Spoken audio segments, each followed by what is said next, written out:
Welcome to How to Prepare for Life as America Recovers from the Pandemic, brought to you by the Washington Self-Insurers Association. Speaker Ken Blanchard said it well, knowing where you are going is the first step to getting there, and this is so true during the times we're experiencing right now. Looking at phases of pandemics in general, we can see where we're heading. We've been through phases 1 through 3 where there were few human infections, followed by phase 4 with sustained human-to-human transmission. We're now experiencing widespread human infection in phases 5 to 6 and as we enter the post-peak. In the post-pandemic, disease activity will be at seasonal levels. As we already know from experience, the road to recovery is a bumpy one, and there are more bumps ahead. The curve and restrictions will still fluctuate. As much as we've wanted to experience a clear linear path to the end of the pandemic, what we can expect and what we have experienced is more like the wavy line you see here. The COVID case rate will continue to vary regionally. Data from the Centers for Disease Control shows us that lower vaccination rates correspond to higher COVID case rates. The latest vaccine data shows that Pfizer and Moderna vaccines are about 95% effective in preventing infection. Studies so far are showing that that percentage is even higher in younger teens. For the 5% infected, the ability to spread COVID is reduced 40 to 60%. In the United States, people living in rural areas are less likely to choose to get vaccinated than elsewhere. This map of the contiguous United States shows us what percentage of the population is fully vaccinated in the different states.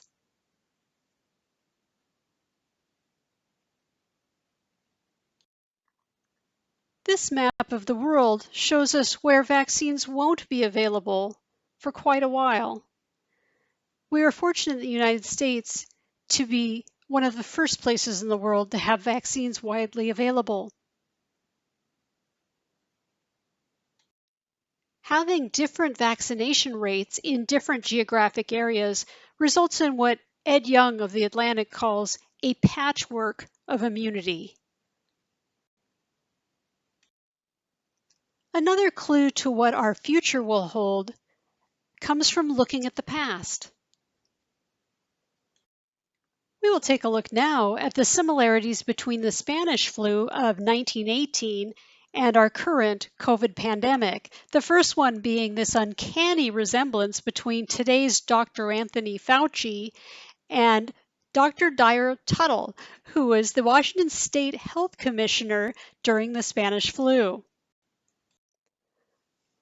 What happened to the Spanish flu? Well, there were 3 surges, 1918, 1919, and in 1920. After the 3rd surge, nearly everyone had either died, 50 million people died, or gained immunity from exposure, 500 million people. This is very different from the COVID situation where the death rate has been much lower, and whether or not people gain immunity for any length of time after being exposed is still uncertain. Over time, less lethal versions emerged known as the H1n1 Flu. In the case of the Spanish flu, vaccinations were not developed until 20 years later in 1938. Every single human infection with influenza A in the past 102 years is derived from that one introduction of the 1918 flu. Like the Spanish flu, COVID is not expected to go away entirely. The Spanish flu gave way to the roaring 20s. Here we are 100 years later in the 20s again. Will it be roaring? This question is a topic that's been covered in the media. The answer? Probably not. This pandemic is not likely to end abruptly. We weren't just in a world war, and prohibition is not an issue. We're living in very different times now. This transition will be more gradual and more regional, and we won't be dressed as well. What is predicted to happen with COVID? We can expect more new variants to emerge, as well as more new vaccines and treatments.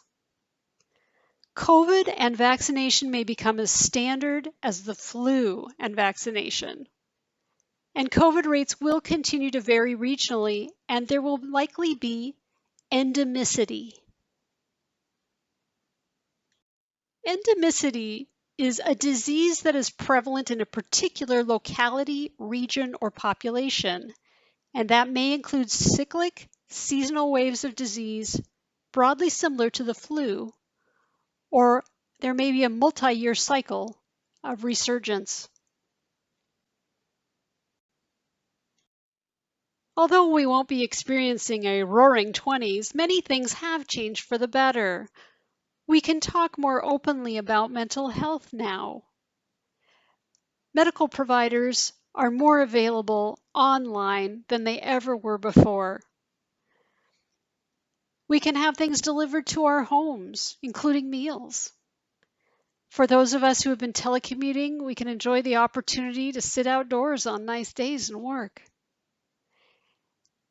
And things like museums are now accessible online, including the entire collection of the Louvre. And many businesses offer enhanced cleaning and sanitation. In addition to all the advantages the pandemic has brought us, there are, of course, new challenges. While vaccines reduce the likelihood of contagion, it is still possible. And people will have different caution levels from one another, as well as different opinions about vaccination. General safety guidelines for those who are vaccinated will continue to be different than those who are not until virus rates are low. Do we wear a mask or not? The places you visit and the people you see will have their own expectations. Checking first can avoid confusion. We may experience triggers of unease or anxiety. For those of us who have been at home, not driving much, if we need to go into the city, we may find it more aggravating and difficult to drive because we haven't had that daily experience. Others coughing may be a greater concern to us now. Being in crowds may feel overwhelming because it's been so long since there's been a crowd to be in. And people standing in close proximity can raise concern because of germ transmission. Reacting is going to be a norm for all of us. Here's when to be concerned about reacting. For worries, notice unhelpful thoughts and behaviors. Ask yourself, is this useful? Worry that leads to active problem solving or adaptive coping is helpful. Worry that just leads to more worry is not. For anxiety and fears, if either one is impacting your life functioning, please seek help. Safety conflicts with others may happen more, especially since some people will be vaccinated and some people won't.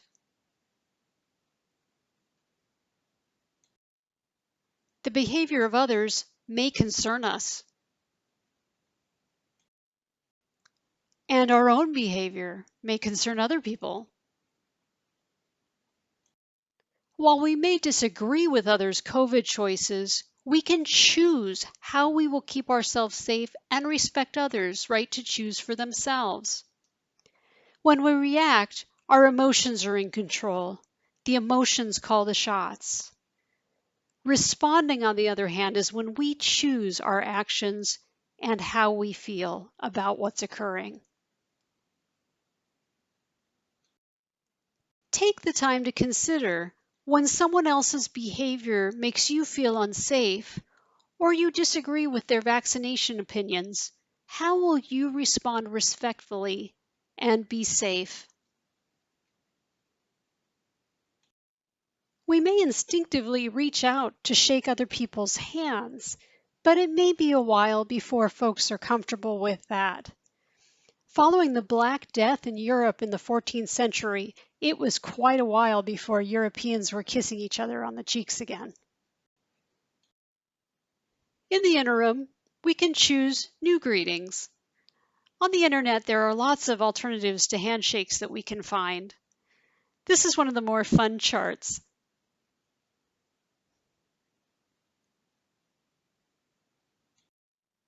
We may find reuniting with others energizing, or we might find it exhausting. And we may find that our place on the extroversion-introversion scale has changed. Extroverts gain energy by being around others, whereas introverts find their energy drained by that experience. Where we were before may not necessarily be where we are now on this scale. And it may take a little time to adapt to that. People may fatigue you or energize you more than before. As we return to activities, overscheduling can be a risk. Kids may feel overwhelmed. To support children, pace their return to their comfort level as much as possible. Provide information about what to expect. Provide reassurance that seeing them less doesn't mean loving them less. Give them choices of activities and activity level when possible. Watch closely for behavior changes and signs of being overwhelmed, and adjust where possible.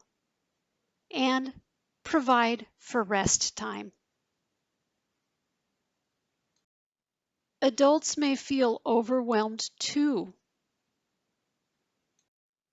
Determine what you can and want to control as life transitions. We have time to pace our re-engagement. Use this opportunity to set your own pace. Consider, what do you want to add back into life and how soon? Is there anything you'll choose not to resume? What do you want to keep doing differently? Although we are living through the same pandemic, these will differ. Our experience of it and how it impacts our well-being. I saw this quote early in the pandemic and really like it. We have been in the same storm, but not in the same boat. Some of us have been overwhelmed.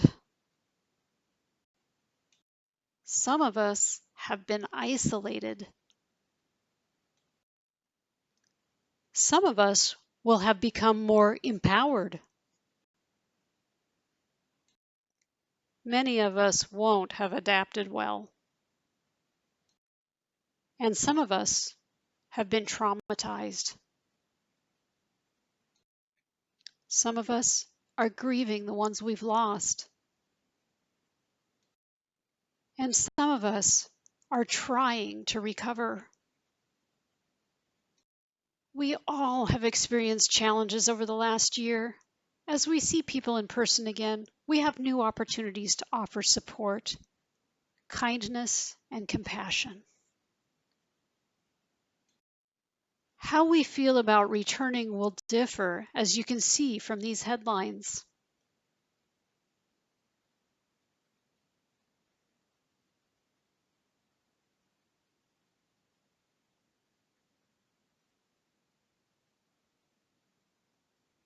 Many will seize opportunities to re-engage. Many will remain cautious. There will be regional differences and personal differences.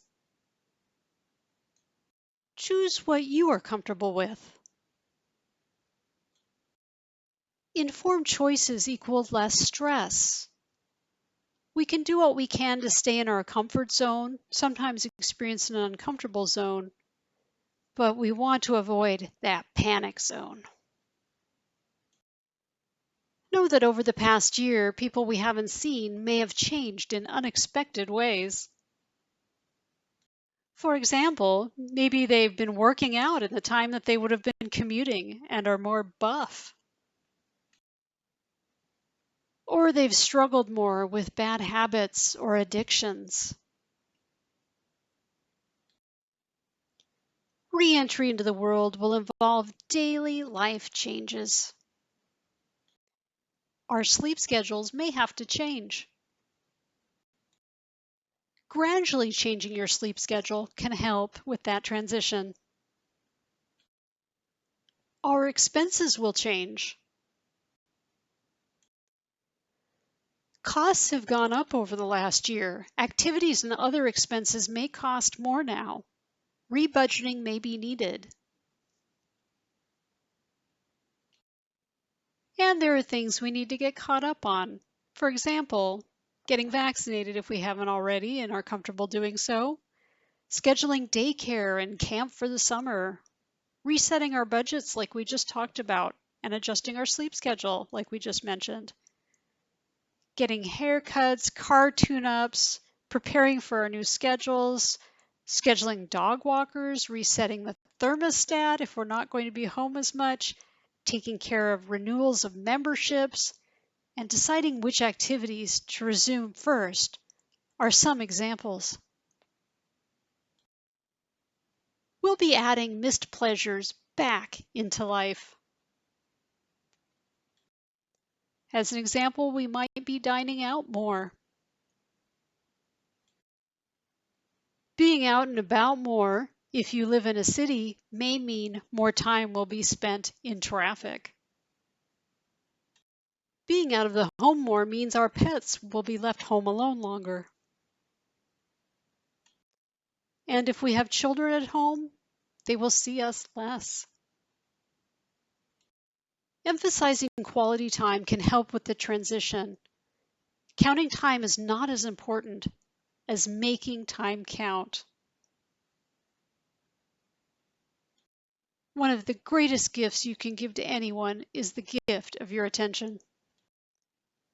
Consider taking time to unplug and put your cell phone away when spending time with others. Those of us returning to offices we haven't been in for a while may find that the office space looks different. It may take us some time readjusting to find a good groove. Communication will be different going forward. For those of us working in offices, before the pandemic, we typically met in person. During the pandemic, we've been online. Post-pandemic, it will likely be a hybrid of meeting online and in person, sometimes in the same meetings. Consider these communication options. Call for discussions when documents are not involved. Use video meetings to share content and when you want visual cues for an increased level of connection with the other person. Meet in person to build trust and collaboration. Engage with someone new. And if exchanging hard copies that require, for example, wet signatures where you need to sign it with a pen or other items. And so others know your intent, be sure to add the detail in meeting notices, whether it's virtual only, in person, or virtual and in-person participation options are available. We may find ourselves lost in the old familiar and needing to regain our autopilot. When I went back to the office to pick something up, I took the wrong exit because it had been so long since I had driven there. Reminders can help us as we transition back. Be being tired for a while can be expected. And the usual healthy efforts of eating well and sleeping well and exercising can all help with that.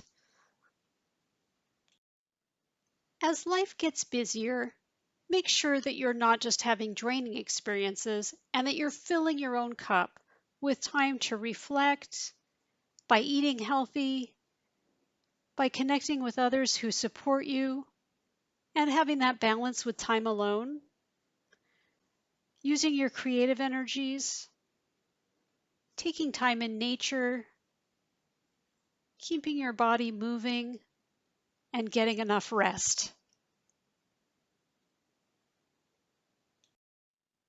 There are resources available to help. If you work for a company with a wellness program or an employee assistance program, lots of help is available. You can also search the web using these terms: free mindfulness exercises, free resilience exercises, exercise routine, diet plan, and free budget tool. Resources for parents include, for young children, the Program for Early Parent Support, otherwise known as PEPS, and for school-age children, the school counselors. The Centers for Disease Control offer resources for travel at the website shown here.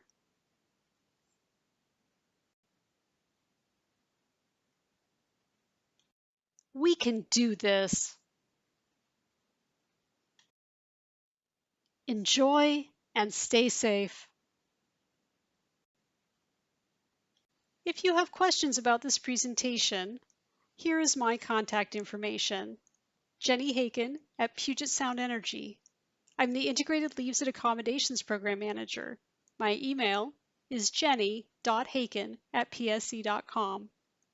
And my phone number, 425-462-3278.